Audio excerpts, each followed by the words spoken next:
your martial arts movie podcast. Haha! I threw that shit before I walked in the room! Featuring drunken Thai boxer Will. Too bad you will die.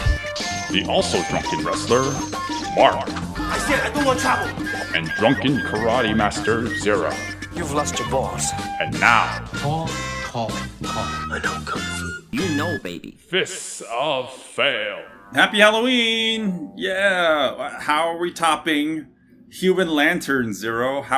Did you think it would be even possible that we'd find a better horror movie for Halloween than Human Lanterns, a movie that is so cursed that it had all the technical difficulties? Right. In terms of maybe sheer horror, Human Lanterns is a little hard to top. If the title doesn't give it away, that movie can be pretty, not horrible in the sense that it's bad, but the subject matter is pretty gruesome. But I think one scene of the movie we're talking about does come pretty close in terms of absolutely terrifying. Oh God! if you can imagine what I'm talking about. Yeah. Well. What are we talking about today? Encounters of the Spooky Kind 2. A sequel to the original Encounters of Spooky Kind. Mm-hmm. Very, very famous martial arts comedy horror film from Sammo Hung. I never hear people talking about this, actually, and it's kind of a shame because I really like this movie. I agree. I completely agree. So much so that I think I like this more than the first. Oh, I would definitely say that as well. Yeah. I actually look back on Encounters of the Spooky Kind 1, and it's an okay film. It's Sammo, on the side has mentioned that he is a fan of horror movies, and again, maybe it's not his expertise in terms of making horror movies, but the first movie felt like it felt like an amateurish attempt, like not to be derogative or anything like that, but it wasn't really too much of a horror film. This movie's definitely more like that. It's definitely more moving into the horror territory because. I generally think that the movie just succeeds in much more in areas that the original just did not. Yeah, I can definitely see that. And this movie adds so many horror monsters and elements to it. Yeah. It's definitely a sequel that is going more, bigger, better, and whatnot.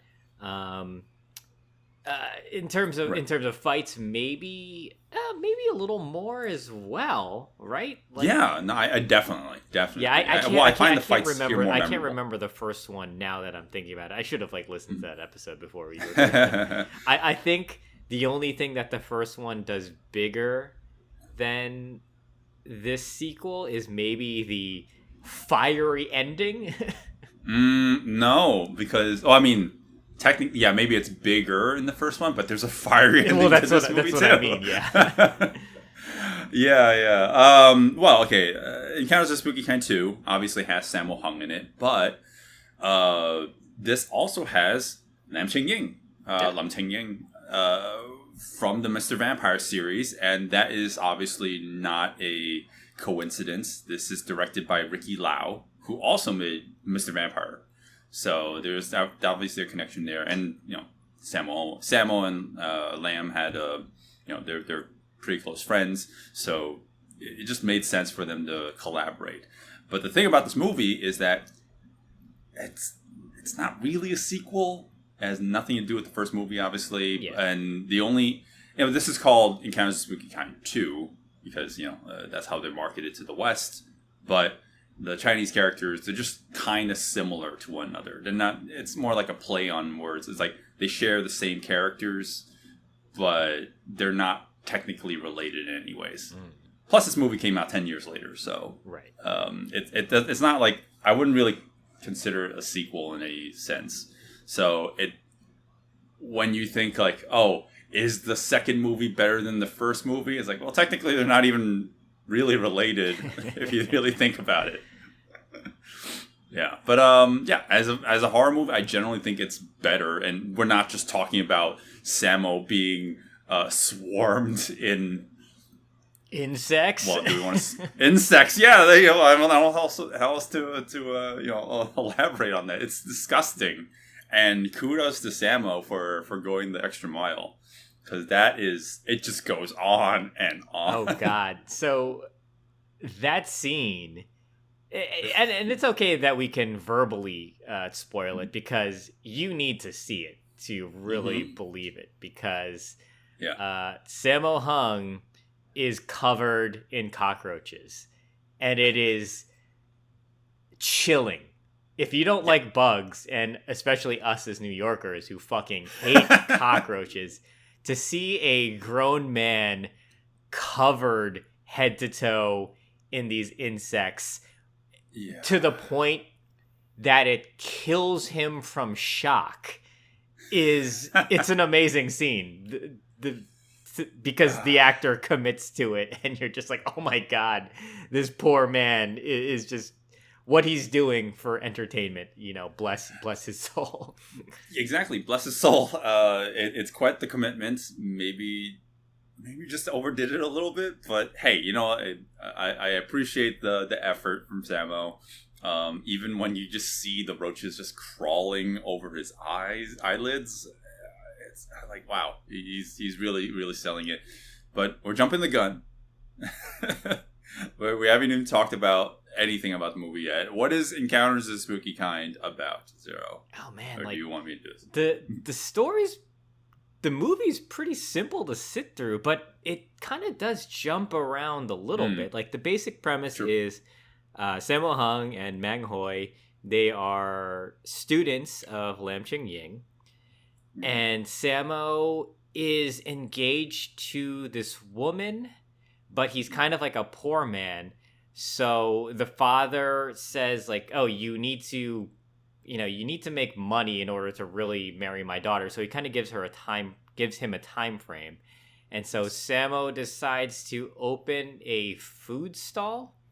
That's one of the plot points. And there is this really, really weaselly, conniving guy, played by Man Cheng Lam, who is constantly flirting with Sammo Hung's fiance, and he's just essentially the villain of the movie. He has a black magic priest friend, and they're basically just antagonizing Sammo the whole movie. It's a constant back and forth.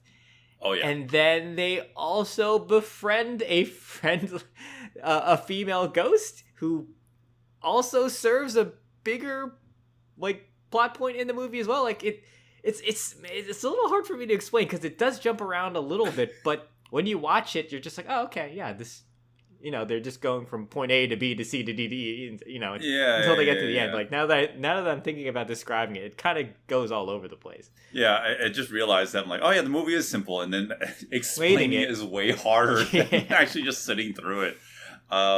It's a relatively enjoyable watch.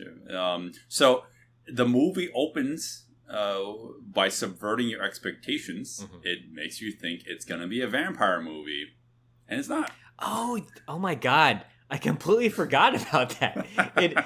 So yeah, they throw in all the movie monsters. It does open with the hopping vampire sequence, which is probably, with the exception to the cockroach scene, is probably the most horror scary stuff going on. They played pretty straightforward because they're being terrorized in this small little haunted house by these two jumping vampires, and it's just a dream sequence. It doesn't really serve any point other than adding atmosphere and maybe padding the runtime a little bit.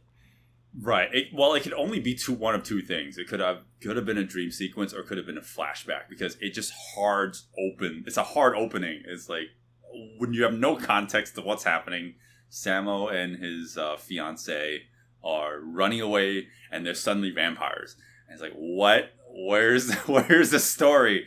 and then you realize it's a dream sequence. So this is not really a spoiler. It's just like you find that out pretty much right away when you start the movie up.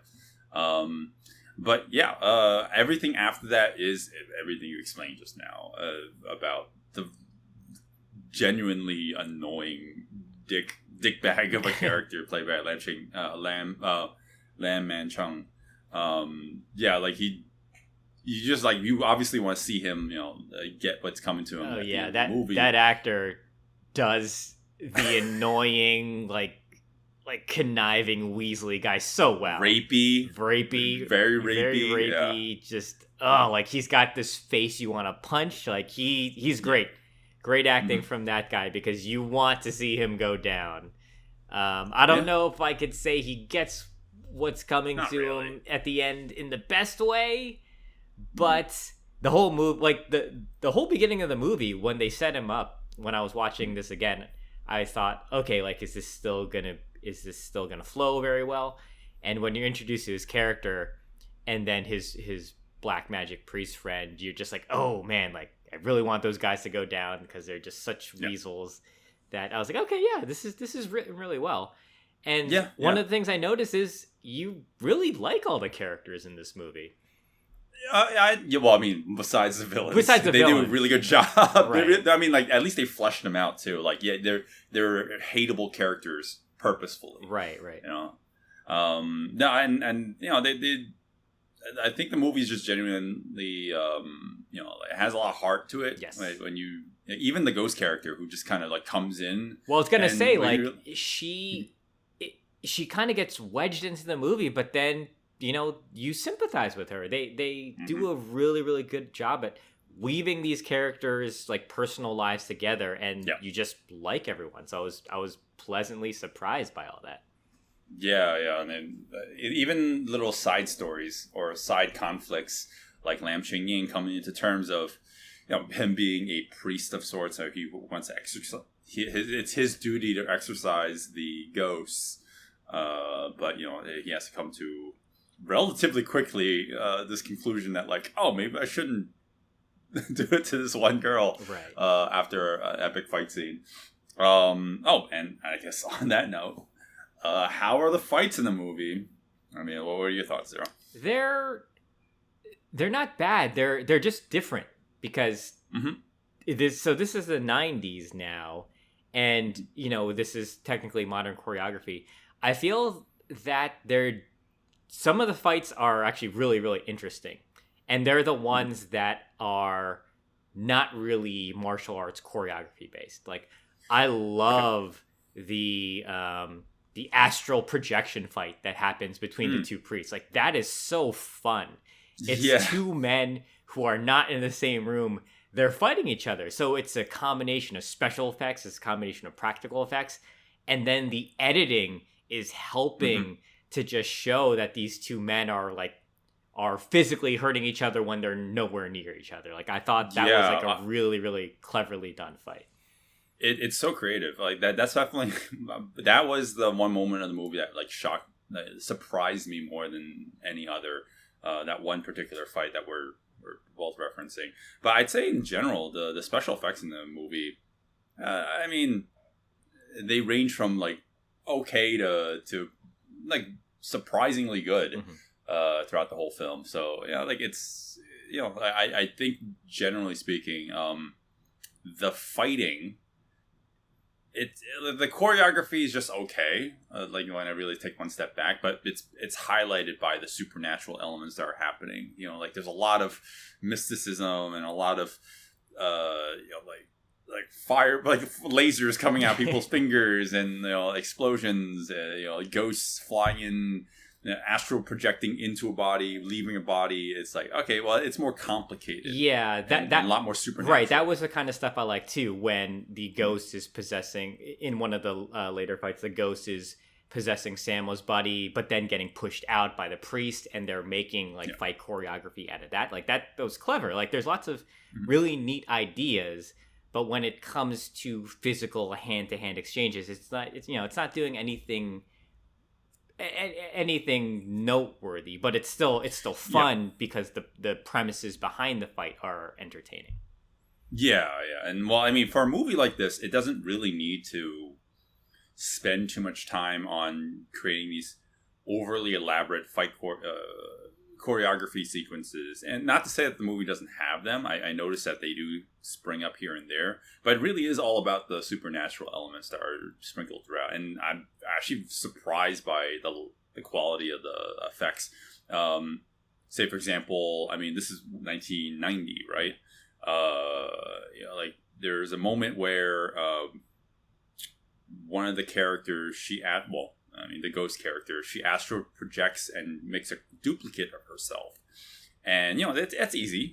That's actually very easy to do, like, on a static camera where, it's just split screen projection. It's just one person's on one, it's the same person standing on both sides of the screen, but you just mash them together, basically cut and paste.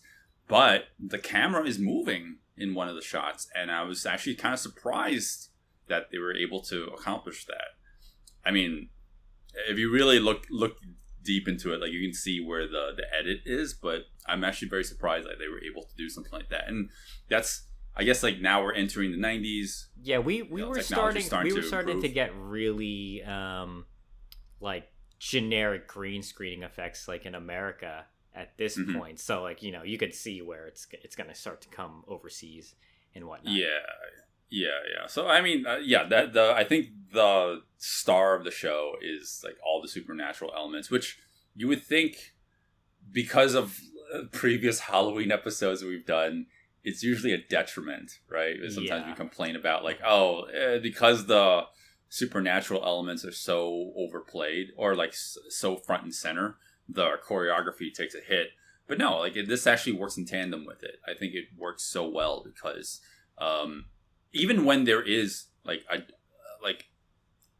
very dire situation, like mummies are coming at you, as like you would think, like, it wouldn't make sense to do kung fu against mummies, but actually it still keeps the direness of the situation somehow. Well, it's interesting because, like, this movie's interpretation of mummies are not what I thought. The mummies seem like they're encased in, like, metal wrappings, because the characters are trying to fight them, with metal weapons, and you just hear the clanging sound as the weapon hits the cloth, and you're like, okay, I think these are, like, metal men that are wrapped in cloth, because there's no way these these mummies are that powerful. It doesn't really make any sense. But I love the effect that they do when they kill the mummies. Like, apparently they're filled with, I don't know what it is. Like, it looks like they're dust. filled with like fire extinguishers or something. Okay. Because when they get impaled, you see the white smoke, shooting out from the wound, and it's like, oh, that's really cool. Those are practical effects as these mummies are getting, like, thrown and tossed back. Yeah. I mean, like that on top of, like, all the. I love their weakness, but I mean, I don't want to talk about that until we get to the spoiler section. We're jumping all over the place in terms of, like, all the different kind of special effects that are in the movie.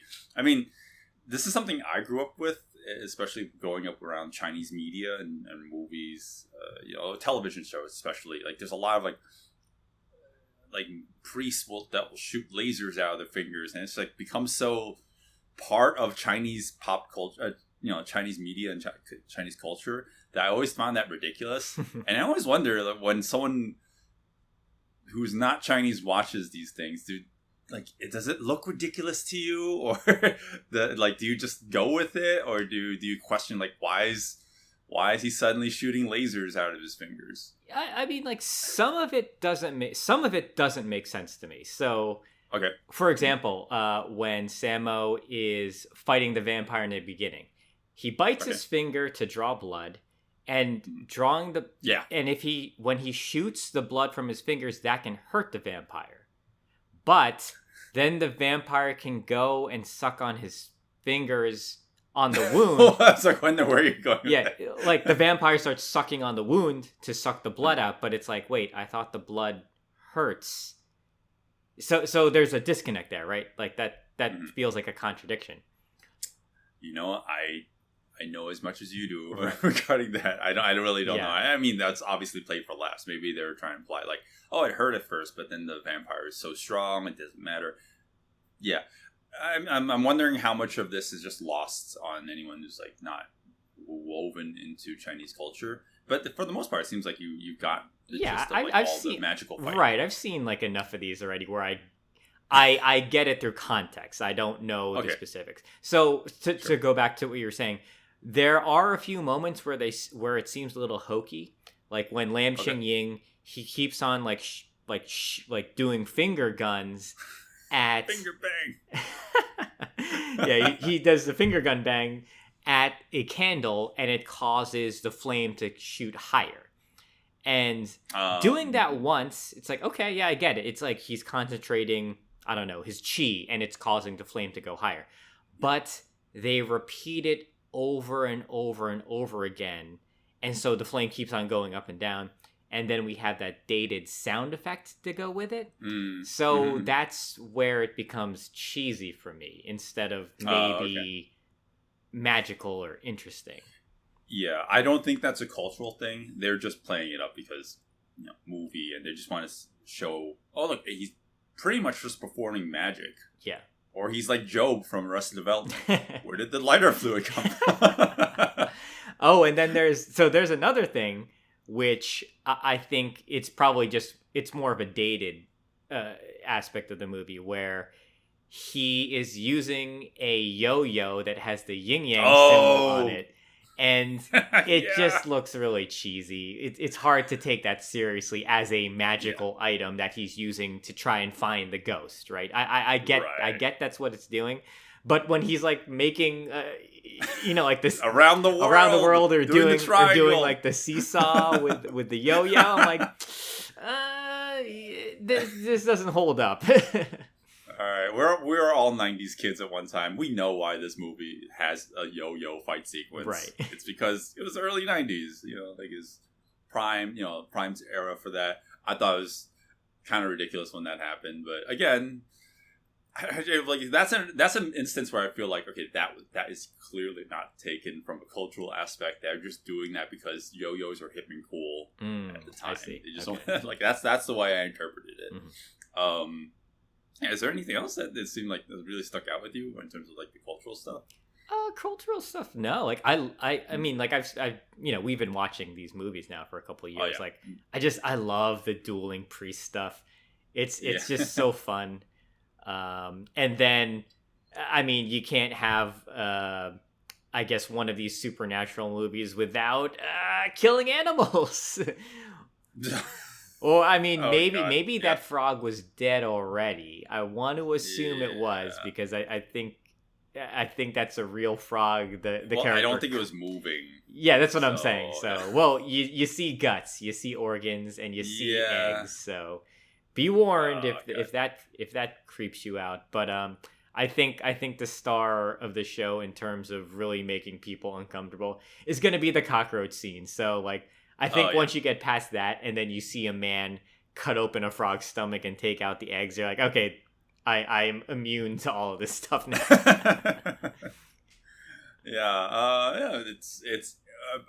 It stays true to the horror theme, I guess, or the Halloween thing.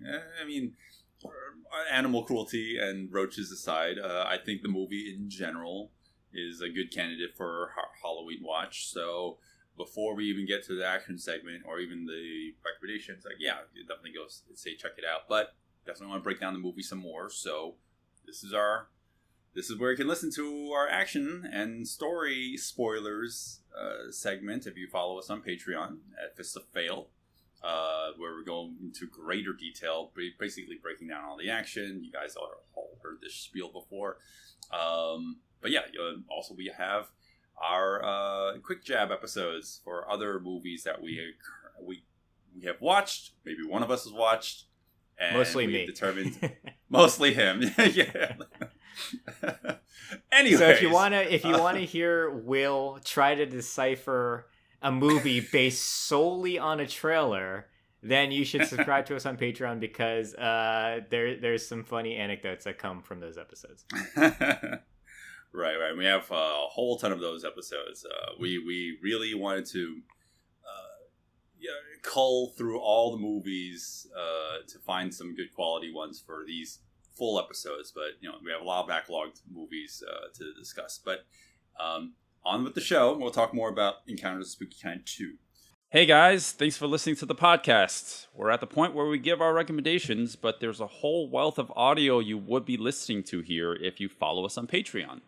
There you can listen to the entire episode, including an exclusive action breakdown of the fights in the movie.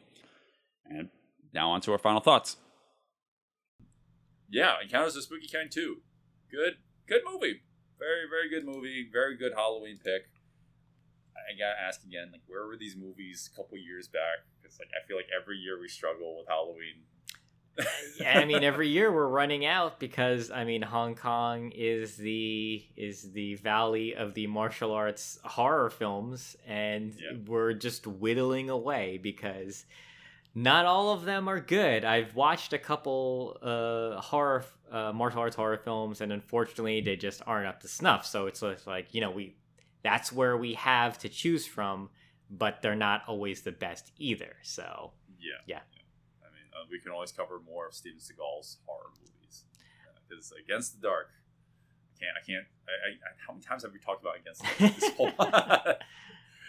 All right, but yeah, Encounters of Spooky Kind 2.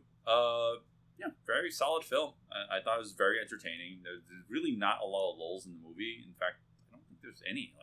It's very easy to sit through. Good overall film. The characters are strong. The special effects were kind of sell it for me, because of the fact that it's in that pre CGI era where we're still using practical effects. A little primitive, obviously, to today's Marvel movies, I guess. Mm-hmm. But I still look back fondly on the age of practical effects, and this movie's a good marriage of doing all that while staying within a confined budget.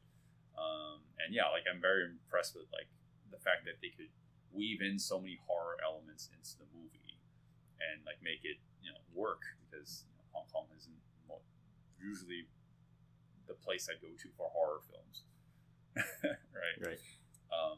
So that's my general thoughts, but I think the action, it's not the greatest, but it works within the context of the supernatural elements that are happening. So you have to take that with a grain of salt. It's not like an action extravaganza, fight extravaganza you'd see in other movies, but because there's so many supernatural things happening, and it is the kind of movie that it is, it works really well. So I generally enjoy the film, and I would recommend it. Yeah, same thing. I mean, pretty much everything you said. I like this movie a lot watching it. I was very entertained. I was surprised that it was a sequel, just in name. I mean, not surprised, but it still works. It kind of. It's just Sammo. I guess Sammo could be in anything and just slap it part 2. And say that's the next one in the series. But even though it's technically not a sequel, it is a name, at least here in the US, and I like this so much better than the first one. The first one was just okay for me. I know a lot of people hold that one in high regards. I think this should be heralded as even better, in my opinion, because everything is just bigger, better, more monsters, definitely more fighting. Again, the last final fiery ending isn't as big as the original, but it still ends with somebody on fire in slow motion. So what else could you ask for? We got zombies filled with cockroaches. We have jumping vampires. We have mummies. What else? We got ghosts.